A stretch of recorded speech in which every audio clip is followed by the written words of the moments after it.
This is the Sons of Morthraken. I'm D. I am Jay. And I'm M. And we're here to talk about Season 7, Episode 6 predictions. All right, I'll lead off. My prediction is that there is an Arya confrontation with Littlefinger. Can't wait. Yeah, oh God, yeah. I think that's who she's talking to. And I think this is, in large part, a theme that I'm seeing employed in this season, and that's enough of the clever plans. Enough of the clever plans of Varys. He's screwing things up left and right. Enough of the clever plans, Tyrion is being done. And enough of the clever plans, Littlefinger is going to just get stabbed in the throat. Like, you can try to bribe everyone. You can try to control everything. But when I shove this knife in your throat, you're still a dead man. So I think part of this season is nullifying all of these master craftsmen of tacticians and war and intrigue. Nope, shut up. You're dead. I hope so much that is true. Oh, that'd be such a big payoff. I can't wait for Littlefinger to go into that, hoping for some intrigue and conflict and just getting a blade to the heart. Because I think he's playing a game that existed, a year ago. Right. He's playing the political intrigue. Yeah, the political intrigue, Robert Baratheon era type of life. But we are in a post-mortality era where motherfuckers get to die. Well, and he's playing the game he played with Ned Stark, that you could play with an idealist. Mm-hmm. And he's not playing with idealists. He's playing with Sansa, who initially was stupid and easily manipulated, but she learned from the best. Right? School of Cersei, School of Littlefinger, School of Ramsay Snowbolton. And second, he's playing with Arya, who doesn't have the same ideals of, I'm going to do what's just and what's right that Ned Stark has. She has you cross me, you do the wrong thing, you're on my list, I kill you. And it's not to be reasoned with. And then she's going to have the opportunity to wear his face around. Yes. Yeah, and she could do so much good. Right? She could. Wealth redistribution, grain redistribution, and probably have Sweet Robin kill himself. So my last note on this was everything that... Sweet Robin, good. Everything that happened last episode 5, with Littlefinger leaving the breadcrumbs for her to follow and to find the note from Sansa, it's not going to be a big deal. They're going to realize he's trying to play them against each other. Maybe a mild bit of drama for a few minutes, and then knife to the throat. The final solution. Yeah. Yep. Okay. So, next. My prediction is that Jorah is going to die in this episode. He's up north of the wall. We know there's going to be a confrontation with the Wights, and I think he's done. I think he's going to be killed. I think this is going to cause Daenerys some serious heartache and reflection, and a little longer term, it's going to drive her towards Jon Snow, at which point he will rebuff her. I disagree. I don't think Jorah will die, and I don't think they just healed Jorah just to send him north of the wall to be killed. I don't think that's the purpose of Jorah. I think he'll serve a little bit greater purpose than that. I don't doubt that somebody in the group will die. I don't think it'll be Jorah. I hope it's Jorah. I'm kind of tired of his shit. I think he's played out. I mean, we get it. There's only so much longing and furtive glances you can offer. He's played out. Do something useful. And can we talk about that a little bit? Because it drove me crazy in this last episode. The Jorah, Jon, and Daenerys love triangle. Give me a break. Yeah, it's not plausible. Sorry, honey. I know he's got that lucrative AARP check, but I'm the handsomest man in all of Westeros, okay? Grandpa Lord Friendzone ain't gonna get nothing. No, she has, up until this point, has not given him the time of day, and then all of a sudden... he's back, and she's all doe-eyed over him. She wasn't doe-eyed. She was doe-eyed. Look at the damn footage, and then look at Jon looking askance at him like, no, that was his grandpa playing at. You're the master of sexiness. You think that Dragon Rider Daenerys was all sploosh-worthy for Jon. Go look at her when she looks at... No. That was totally her hugging dad or grandpa. Have you ever had sex with a woman? Feels like a bag of sand. 40-year-old virgin reference if you didn't get it. No, it was, you guys are misinterpreting it. She was happy to see him because she knows he's loyal. She knows he loves her, but she is not in love with him. That was not a doe-eyed. That was completely she missed him, she cares for him, and the relationship she has with him would be that of a relative she feels fondly about. Sugar daddy. In a non-sexual way. Okay, moving on. All right, next on the list is... Okay, 3. Yep. they're going to, this is sort of a weak prediction, but I think it's necessary, so we're including it anyway. They're going to capture a Wight. They've got to. In order to progress this story, they've got to get one. I think it's going to be, there's going to have to be a lot of sacrifice. I think multiple people are going to die, Jorah being one of them.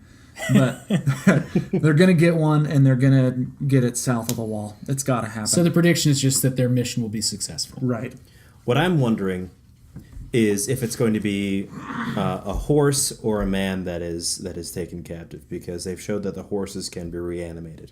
So I'm wondering, I'm just saying, if I had to think tactically about what I would want to bring down, it would be a horse, because I think it would be a safer bet. I don't think so. Have you ever seen a horse that doesn't want to do what you want it to do?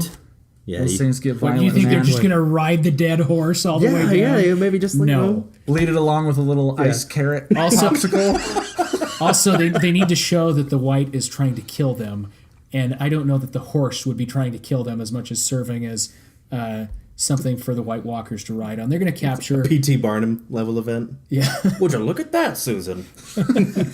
No, That's a dead horse. Okay, so now we're going to introduce two predictions, and we have some diverging theories on this, which is we know from the trailer that the SEAL Team 6 is surrounded by a zombie horde. The question is, how do they get out of that? All right, and my wager in this is that we are going to have a natural type event that's going to be Deus Ex Avalanchea. And I guess if I had to go through the process of capturing a Wight, I would set up essentially a landscape event that would intervene and cut off. It would be like Mulan, where you dump a bunch of snow to seal yourself away from the White Walkers to control the number of Wights that you have to defeat in order to capture the Wight. So I like this theory. One, they're on high ground, which may play into that. It protects them some. And two, it's a good way to neutralize the Wights without burning them to a crisp, so you can actually recover one. I think this theory is ridiculous. Fortunately, they can just make Wait, number five? Hold on, I'm leading into Okay. number 5, but first I'm critiquing yours. They can just move this giant army of the dead to wherever they want it, which happens to be right by a very avalanche-prone mountain. Give me a break. Not going to happen. Here's what is going to happen. Leading something into a kill box, you think that's never happened before? You think they can control the entire army and where it goes? Have you ever had sex with a woman? Feels like a bag of sand. Okay, so here's what they will do. Number 5, prediction. They're going to start getting the shit kicked out of them. They're going to send a message back to Daenerys, or she's going to intuit, one of the two. We see in the trailer she's standing in the war room with Tyrion, pacing, nervous. She's going to fly in with all 3 dragons, and she is going to helicopter dragon them all out of that shit. That's how they're going to get out, except for Jon, who is seen on a horse. There's a trailer. practical problem with your theory. Which is? Distance and time. Dragons are fast. They're not SR-71 Blackbirds. Okay, but we've already discussed that time does not work in the same way that our time works here. Westeros is really fluid with time. We can have Euron's Navy fleet going back and forth in a single episode, which would take 4 weeks or 8 weeks at a time. Yeah, but the difference in that is that it's independent. So we see his fleet attacking one group, and then we see his fleet attacking another group, and the time difference can be accounted for by just saying those are different timelines. Where you have the dragons interacting between 2 groups, I don't think you get around the time problem. Yeah, so the amount of relay of Jon leaves to the north, finds trouble in the north, sends word of need for help, a raven flies down, a dragon flies up. By the time Jon is in trouble, he will not have time to 911 raven dial Daenerys. How about this?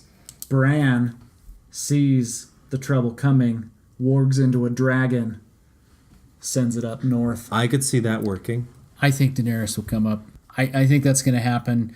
But either way, I don't think time's the issue. Just like Daenerys leaving with her dragon last episode, flying down, we have Tarly Q where she cooks him and then flies back same episode, and Jon rubs Clifford the giant dragon's nose, So we're fine. All right. Let us know what you think about our predictions.